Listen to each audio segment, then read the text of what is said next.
తెలంగాణలో phone topping case heat ఎక్కిస్తుంది. రాజకీయంగా ప్రకంపనలు సృష్టిస్తోంది.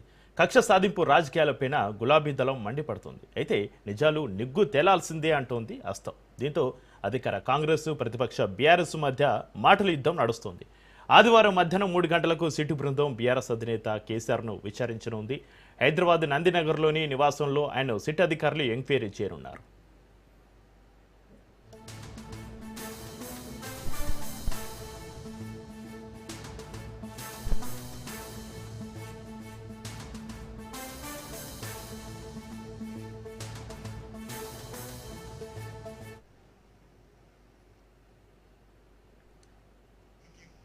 రెండు 2023 అసెంబ్లీ ఎన్నికల వేళ ఫోన్ ట్యాపింగ్ జరిగినట్లు ఆరోపణలు వచ్చాయి. దీంతో 2024 మార్చి 10 నుంచి సిట్ విచారణ కొనసాగుతుంది.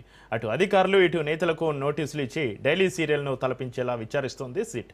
ఇప్పటికే అనేక మందిపైన ఛార్జ్షీట్ దాఖలు చేస్తుంది. ఇప్పటికే బీఆర్ఎస్ అగ్రనేతలు కేటీఆర్, హరీష్ రావు, సంతోష్ రావును విచారించిన స్పెషల్ ఇన్వెస్టిగేషన్ టీం గులాబీ బాస్ పైన దృష్టి సారించింది.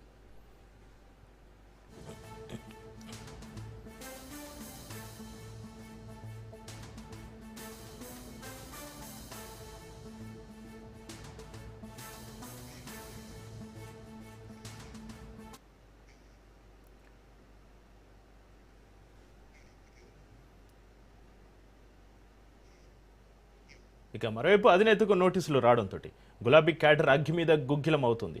రాష్ట్ర వ్యాప్త నిరసనలకు బీఆర్ఎస్ వర్కింగ్ ప్రెసిడెంట్ కేటీఆర్ పిలుపునిచ్చారు. ఆదివారం రాష్ట్ర వ్యాప్తంగా శాంతియుత ఆందోళనలు చేయాలన్నారు. 12,000కు పైగా గ్రామాల్లో ప్రభుత్వ దిష్టి బొమ్మలను దానం చేయనున్నారు. ప్రతి మున్సిపల్ నియోజకవర్గ కేంద్రాల్లో బైక్ ర్యాలీలు, నల్ల జెండాలతోటి నిరసనలు తెలపాలన్నారు. ఇక సిటీ విచారణ పేరుతోటి ఉద్దేశపూర్వకంగా కేసీఆర్ను వేధిస్తున్నారని గులాబీ లీడర్లు ఆరోపిస్తున్నారు.